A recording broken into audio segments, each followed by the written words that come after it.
ma-poke ka ng kalaban mo, medyo ma-awkwardan kang lumapit ulit.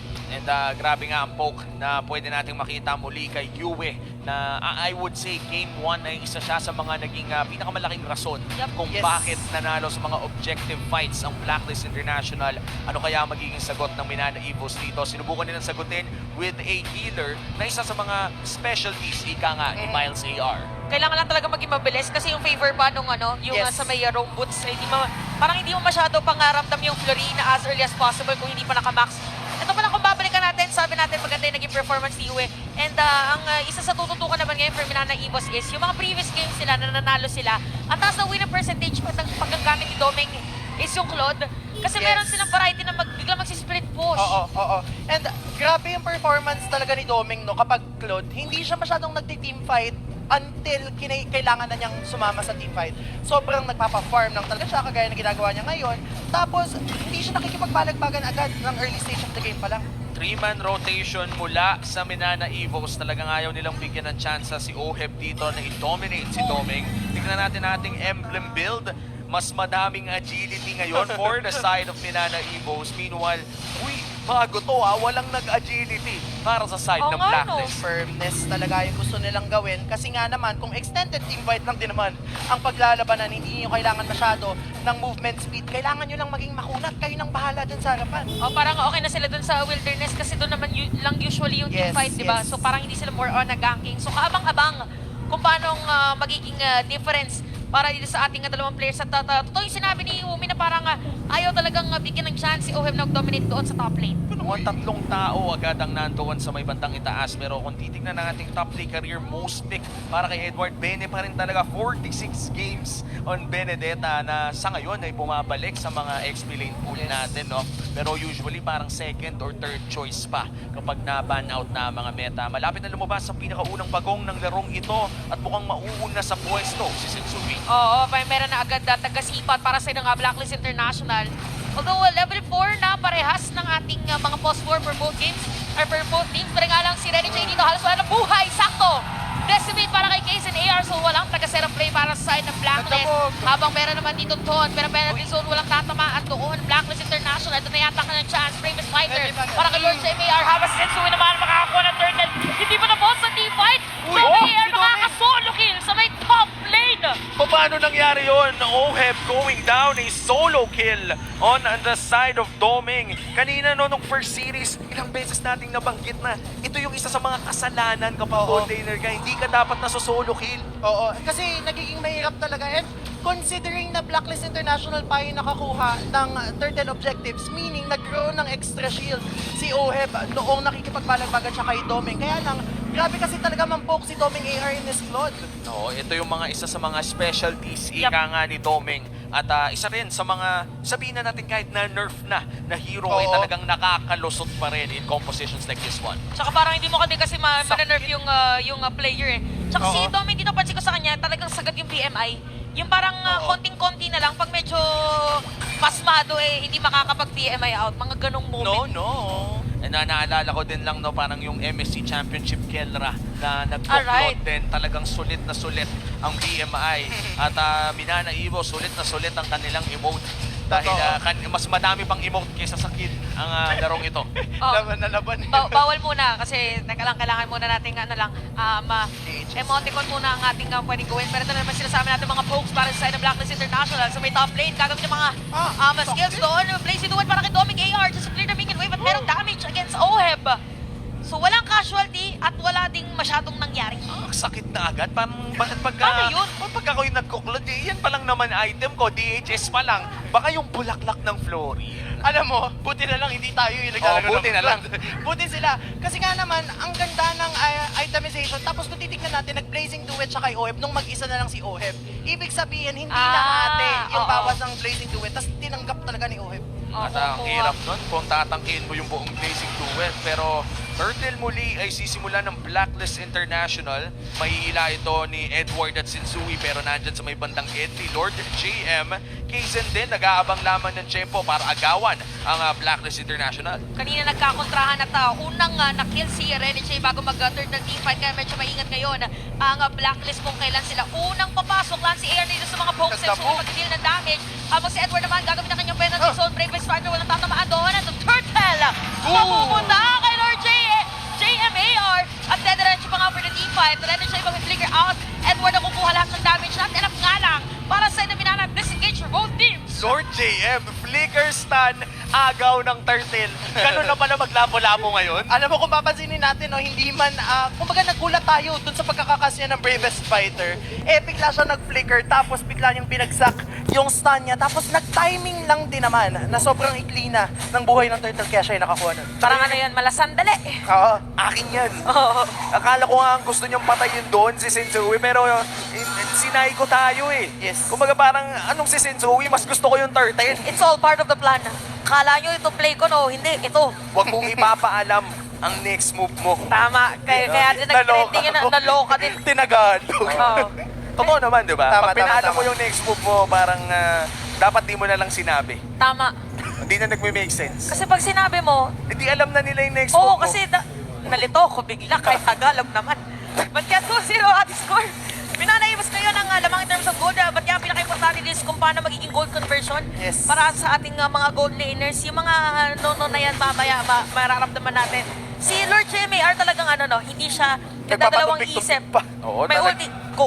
Kumbaga, pag nakita niya yung chance ay talagang pumapasok agad si Lord JM. Yeah. And right now, still 0-0-0, pero malaki ang ambag niya in terms of zoning out Blacklist International. Dahil dyan, no, may small gold lead na meron ng Binana Evos. And what's surprising to me is, magsa 7 minutes na, 2 kills pa lang talaga Yes. ang ating nakikita in this game. And for a Martes game, parang medyo delikado yun, ah. Oo, mahirap talaga yun, pero nag-blazing do it na lang din naman dito si Domeng. Oo, medyo wala pang damage. Pero ito yung sinasabi natin, dulo-dulo na BMI kung Oo. kailan niya gagamitin or mag-out doon sa team fight. At para ma-force din na mag-react ang mga players ng Blacklist. Turtle already spawned. This is the last turtle of the game. At si Sensui muli ang hihila nito. Laging nauuna ang Blacklist International sa objectives. Pero si Oo. Edward, pinasok agad ni Lord JM. O, ito yung sinasabi natin, pag merong ultimate, diretso agad kay Lord JM. So, walang masyadong pang zone ngayon. So, antay lang tayo kung ano nga gagawin ngayon ng Binana Evos. At si Edward nga yata talaga ang kanilang unang gusto bigyan. Habang yung Blacklist International, diretso na dito. Lance AR, we know what's duty. Pero meron din bawi.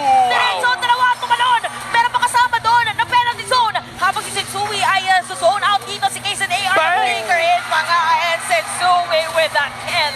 At Oo. samahan mo pa nga dito, Lance AR nandito na. Pero parang hindi na rin ibipilit ng Binana na mag-contest. So, isang madali yata. Pero Oy!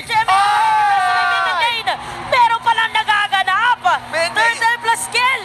Imagine mo yun, akala mo goal na. Yun yung binabatong ka ng bola, yung bolang binato ni OEB, hindi pala yun yung kailangan mong panoorin. Grabe ang crucial na pagkakakas ng Astral Recall. Tapos nung sinipa nitong si Kiel1, itong si Lance AR, sobrang bumabakat na yung damage. Kasi nga naman, nakita nating nag-build na si OHEB ng Berserker's Fury. Oh, yung Berserker's Fury talagang, ito yung power spike item Yes, ng yes, isang Bruno, no? Sa sobrang totoo, napagis ka pa ng 3 beses. Ano pa ba yung sunod na item na inaabangan natin if OHIP ka? Pwede pa tayong makita mag-build ng... wala na kasi yung Scarlet Phantom eh. Pinalitan na. Ginawa ng Great Dragon Spear. Yan. Tapos, pwede pa din namang mag-build ng Wind of Nature. Oo. Ay, oo nga, actually, Wind of Nature. Oo, yung Wind of Nature, pangontra din sa isang blazing duet, Yeah. no? Ito yung tipo na umiikot yung Claude, ang daming ginagawa, pati si Dexter bumabaril, pero ikaw kulay green. Nakalanting. Green pa yung kulay nun, ng Wind of Nature. Yung mismong item, yung animation yung Puti. question mo. Oo. Oo, di ba? Puti. Oh, pero sa may top lane natin, masakit na rin si Sensui, Uy, by ang the way. sakit! At napakasakit na ngayon ng mga pokes na sinasabi natin for Blacklist International now at 2K gold lead. At yung bola dito ni OHEB ay parang babakat na may Wilson pag tumama. May ano? Wilson, Mikasa. Yung ano, yung Mga- mga tatak ng bola. Volleyball ball. Oo. Tama. Volleyball. Oo, tama. Sorry, Eto, hindi kasi ako sporty eh. Ang aking sports ay mixed martial arts. Yeah. Walang bola doon eh. Makakakita din tayo ng mixed martial arts later on dito kaya Lord JMAR. Oo, sana nga makakita tayo dahil kailangan ito ng Minana Evos if they want access to the backline dahil Yes. habang tumatagal ay sumasakit mas lalo si Yue at ito na yun pahirap na ng pahirap pumasok sa backline ng Blacklist International. Definitely, ayun yung sinasabi natin. Kasi Oo. nga naman, naka-lightning truncheon plus arcane boots si Yue. So, meron siyang physical penetration, meron pang pag-proc ng lightning truncheon every time natatama yung kanyang mga skills against their enemies. Tapos meron pang meron pang vision. Yes. So, importante ang vision at damage na pwede ibigay ng Blacklist International, pero retribution talaga ang pinakababantay ng ating dalawang kupunan. So, meron pang focus, meron pang stun. At si Sensui pa rin dito ang magiting na tatayo para itry na kuhanin ang atensyon ng Lord. Meron pang ikot na gagawin at hahabol lang sila si AR sa kanilang positioning. Pero right on spot, sakto kay Doming AR, pero mabilis na din naman ang pagbalik ng buhay. Sakit na talaga ni Yue pero si Kaizen ata makakapag-mortal coil naman palayo pero Lord bumababa na ang HP. Pasok si Edward. Sino makakapag-secure ng Lord? It's going to be Sensui! At meron pa nga dito pag-set up play para sa Blacklist International, pero sabi na kailangan natin maging kalmado dahil nakuha naman na natin ang pinaka-importante dito, which is the Lord. At yun lang talaga ang habol ng Blacklist. Lord at alis na agad, reset na for both squads. This is a level 1 Lord, so kaya pa naman siguro tunawin ito ng Minana Evos. Definitely, kaya pa nilang tunawin and ang ganda na ginagawa ni Doming AR na sinashow niya isang lane. This way, hindi magsasabay-sabay yung pagmarcha ng mga minion waves towards their minions. But, ang sakit na kasi Oh. ng damage output Nawawala ni si Yue. Andy, lumalabas si Vincent bigla. Pagka nagugulay, but yeah, masakit na talaga dito ang damage ni Yue, mga folks. Ayan, nararamdaman na Minana Evos, kailangan nilang dumepensa. Ganon na agad ang naibibig at midlane, mukhang makukuha pa nga nila. Alam mong masakit na yung yung Aston Recall kapag sino-zoom out na ng director Hindi na naka-zoom in. Tapos nung ibabato na, sino-zoom out. O, ganon kasakit. Ganong kasakit. At sobrang asintado pa dito ni Yue. Lord ngayon, bumamarcha na dito sa may bandang itaas. Doming dumedepensa. Ang sakit mo naman, boss! Oo, parang yung pangalan ngayon ni Yue, pag binaliktad mo, uy! Ay, ang sakit! Oo, ganon ang pagbasa nun. Makabagong pronunciation ng pangalan ni Yue. Iuy! Uy! Uy! Alam mo, feeling ko nasasabi ni Doming, kay Yue, ang sakit mo na, boss. Kanina Aray! ka pa.